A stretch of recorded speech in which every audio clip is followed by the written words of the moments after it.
Why is Hashirama Senju known as the god of Shinobi? His appearance on the battlefield alongside Madara Uchiha gave off an overwhelming sense of dominance, as if he was dancing alone amidst the allied shinobi forces, clad in his Susanoo, playing a game of Dynasty Warriors. After awakening the Rinnegan, meteors rained from the sky, showcasing a divine power acknowledged by all. When his Susanoo evolved to its complete form, it became an absolute force of suppression, the strongest card in the allied forces at the time. Yet, at this moment, Madara suddenly remarked, "The only one who can stop me is Hashirama, but sadly, he is no longer here." As the saying goes, the credibility of one's boasts is most genuine when praised by the strong. So how did Madara become Hashirama's #1 hype man? What did Hashirama accomplish? And why did he earn the recognition of the entire shinobi world during an era of war? First, Hashirama's achievements were extraordinary, and his combat feats were beyond impressive. Hashirama and Madara founded the Hidden Leaf Village in a time of chaos, but from the subsequent selection of the Hokage, it was clear that the major clans supported Hashirama for the position. This was largely because he was the one who brought them together. During the warring era, the prominent clans were constantly at odds, with none willing to submit to the others. Hashirama's emergence unified these powerful clans, and it certainly wasn't through mere words. In essence, he defeated them in battle, earning their respect for his strength and leadership, which led them to join the Leaf Village. At the time, Hashirama told Madara that he had brought the Senju and Uchiha clans into the village, leaving Madara in disbelief. These clans, he gathered, also laid the foundation for his eventual rise as Hokage. Although Hashirama initially wanted Madara to become Hokage, for the clans of the Leaf, a leader who could humble himself while exuding a quiet authority was far more approachable than someone like Madara, who might impulsively force you into submission. Internally, Hashirama's strength earned him the absolute trust of the villagers, and he led with virtue. Externally, he projected an overwhelming presence. At that time, the other great nations were filled with fear toward the Leaf, because the village didn't just have Hashirama, it also had Madara. Either one of them alone could single-handedly suppress the other four nations. Even if Hashirama agreed to peace, there was no guarantee that Madara wouldn't suddenly appear, unleash a perfect Susanoo, and declare that there would be no negotiations, only submission to the Leaf. Madara's dominance left a deep-seated fear in the other nations, something that Onoki would remember for the rest of his life. Yet, despite Madara's fearlessness and his tendency to flip at a moment's notice, he was no match for Hashirama. One day, Madara captured the Ninetales and declared war on Hashirama. The two of them summoned their giant constructs and played a game of volleyball with the tailed beast as the ball. Seeing Madara fuse the Ninetales with his Susanoo, Hashirama calmly remarked, "Madara, you're quite creative." In the first half of the battle, Hashirama treated it as their usual sparring, but when Madara's actions threatened the village, Hashirama finally got serious. He summoned the 1,000-armed Buddha, a construct even larger than Madara's Susanoo. With a single strike, the Buddha shattered the Susanoo's armor and subdued the strongest tailed beast in an instant. It felt as though if Hashirama had squeezed a bit harder, the Ninetales might have been crushed to death. To the world, it appeared that Hashirama had killed Madara in this battle. Although it was an internal conflict within the Leaf, resulting in mutual damage, the general account of the fight that reached the other nations was that two gods had clashed, and the tailed beasts, capable of destroying nations, were mere toys in their hands. What shocked the other nations even more was that after the battle, Hashirama, perhaps finding the Ninetales too fluffy and satisfying to hold, decided on a whim to capture the other 7-tailed beasts as if they were Pokemon. He then planned to distribute them among the other nations, implying that these were beasts he could easily subdue but didn't need. So he was giving them away to the other nations. This power was supreme. During the first Kage summit initiated by Hashirama, he appeared humble, even somewhat submissive. But in reality, he was exerting immense pressure. For example, a minor incident occurred when the Tsuchikage, Onoki, acting arrogantly due to his village possessing a tailed beast, caused a disturbance by demanding a share of the profits from Hashirama's sale of the tailed beasts. In response, Hashirama bowed deeply, essentially giving everyone face.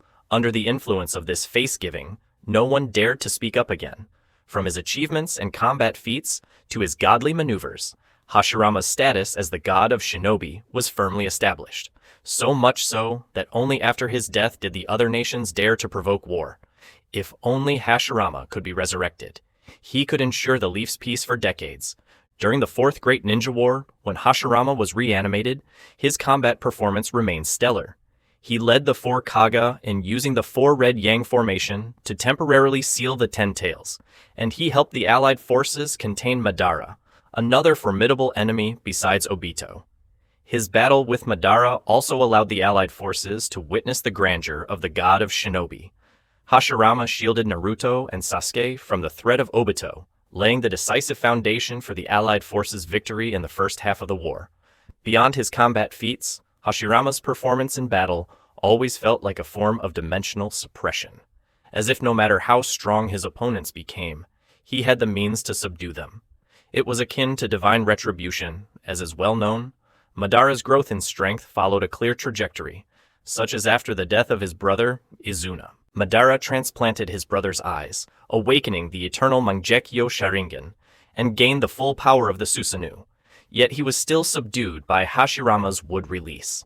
Later, Madara captured the 9 Tails from the wild, only to be defeated once again by Hashirama's 1,000-armed Buddha. The overall impression was that no matter how strong Madara became, Hashirama always had a way to counter him.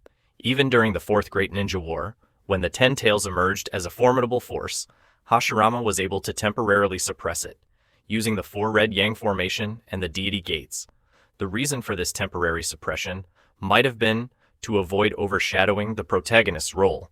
After his resurrection, Madara, now possessing the Rinnegan, proved to be a tougher opponent for Hashirama compared to their previous encounters. However, the key to suppressing Edo Tensei Madara still lay in Hashirama's deity gates.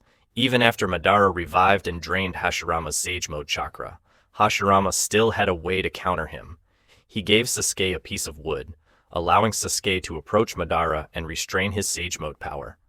What they didn't anticipate was how cunning Madara's Limbo clones were, since Hashirama, after being resurrected, didn't use the 1,000-armed Buddha, and his Edo Tensei form conflicted with his natural regenerative abilities. Many believe that this wasn't Hashirama's true strength. In fact, the Edo Tensei might have weakened him. Yet even in this state, he was able to fight on par with Rinnegan-powered Edo Madara. It's clear that much of Hashirama's strength is reflected through Madara. Every time Madara danced on the edge of madness, it was always tied to Hashirama.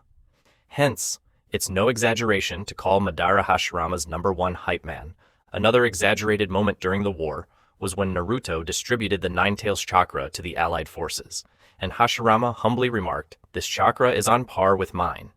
Some say Hashirama doesn't resemble Asura, and this is partly due to his combat style. Asura's power came from the Shinobi sect, a collective energy born from the love and beliefs of everyone. However, Hashirama's actions didn't emphasize the power of the masses. Instead, he single-handedly resolved every crisis. During the Warring States period, most shinobi relied on basic ninjutsu and cold weapons, while Hashirama and Madara were already engaging in high-level battles. Madara's invasion of the Leaf Village mirrored Indra's invasion of the Shinobi sect. In contrast, Asura gathered the power of the entire Shinobi sect, while Hashirama alone was enough to stop Madara. As the saying goes, being invincible is lonely, and this was Hashirama's reality.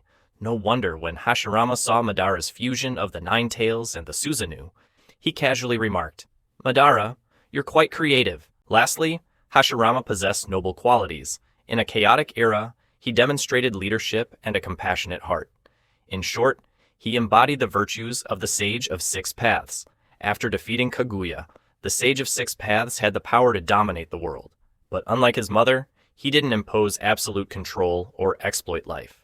Instead, he founded the Shinobi sect, guiding people toward collective growth. The Shinobi sect was built on equality, not oppression. Similarly, Hashirama was invincible during the Warring States period. As Madara once said, they could have easily conquered the other nations and forced them to submit to the Leaf. Even if Hashirama didn't take action, Madara alone could have achieved this, but Hashirama chose not to, leading to a serious rift between them. Hashirama shared the Sage of Six Paths vision, He wanted to pass down the legacy of peace through generations. Even if nations were divided, as long as they embraced mutual understanding, peace could endure. Hashirama went to great lengths, even distributing the tailed beasts among the nations. Some argue that this merely created a balance of power through force.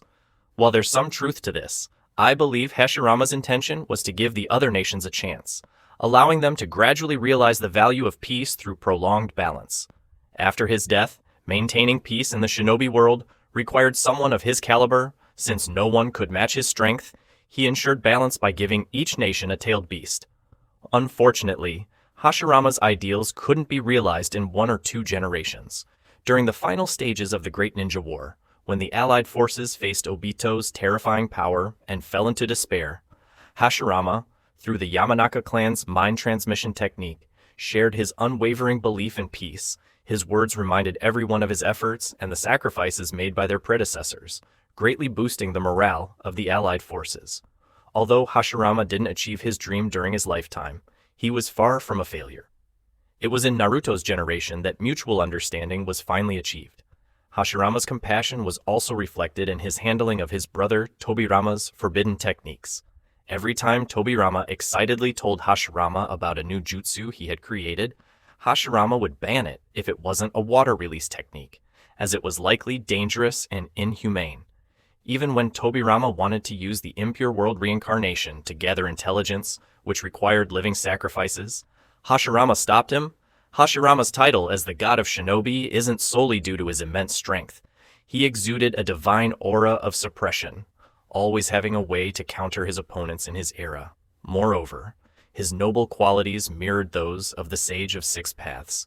He embodied righteousness, spreading compassion throughout the shinobi world, and passing down his ideals through generations. It's no wonder that not only his allies but even his opponents held him in high regard, addressing him with reverence as the god of shinobi. This concludes our video. If you enjoyed it, don't forget to like and subscribe. We'll see you in the next one.